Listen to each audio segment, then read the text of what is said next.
المحل ده بسببه الزحمة لغاية النهاردة مش قادرين يسيطروا عليها في حي الدقي.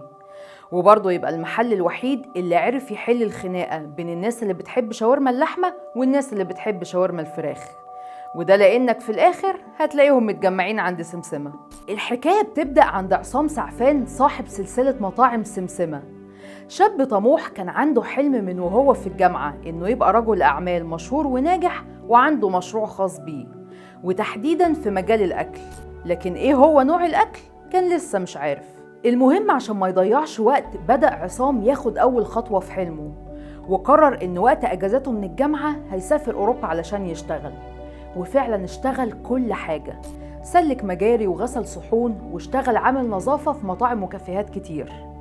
لكن بالرغم من إن الشغل ده ما كانش ليه أي علاقة بالأكل، لكن بيقول عصام إن الفترة دي هي اللي كونت خبرته الأساسية. الفكرة إن عصام كان منبهر بالتكنولوجيا في أوروبا في الوقت ده. يعني إيه في مكنة تحط فيها البطاطس تطلع لك من الناحية التانية متقشرة؟ ده قمة التقدم. فكانت كل يوم تكبر في دماغه أكتر إنه عايز يبقى زي الناس اللي هو بيشتغل عندها، وفي نفس الوقت يدخل التكنولوجيا دي مصر. المهم بعد ما بيتخرج عصام من كلية تجارة، وبسبب ضغط أهله عليه إنه لازم يكون عنده وظيفة ثابتة، اشتغل في وزارة الكهرباء هنا في مصر، وما يعديش 5 شهور إلا وكان اترفد. ساعتها بيحس عصام إنه موظف فاشل، وإن مفيش أحسن من كده علامة علشان يبدأ مشروع أحلامه. وفعلا قرر سنة 1981 يأجر محل في الدقي وسماه سمسمة.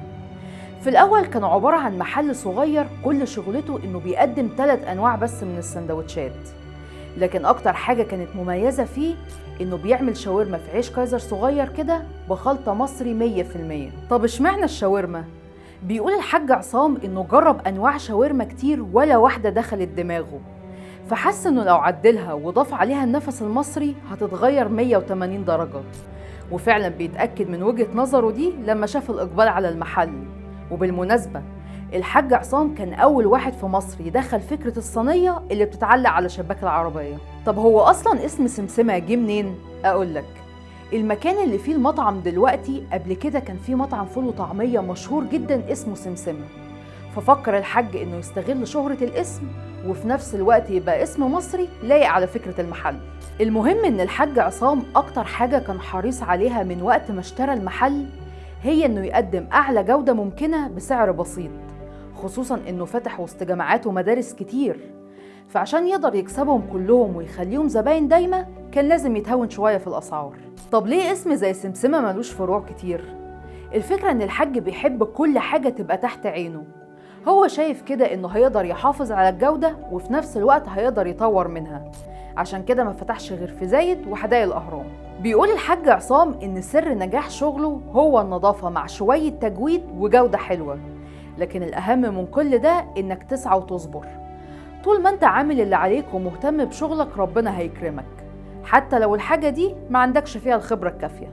مطعم سمسمة مش بس نجح تجارياً، ده كمان نجح إنه يعيش في ذكريات كل طالب وكل شاب، مع إن الشاورما أصلها مش مصري. لكن بسبب إصرار الحاج عصام إنه يطور من أكلة الشاورما خلى كل الناس أول لما يجي في بالها إنها عايزة شاورما مصري على أصولها تلقائي أول حاجة تفكر فيها إنها تروح مطعم سمسمة.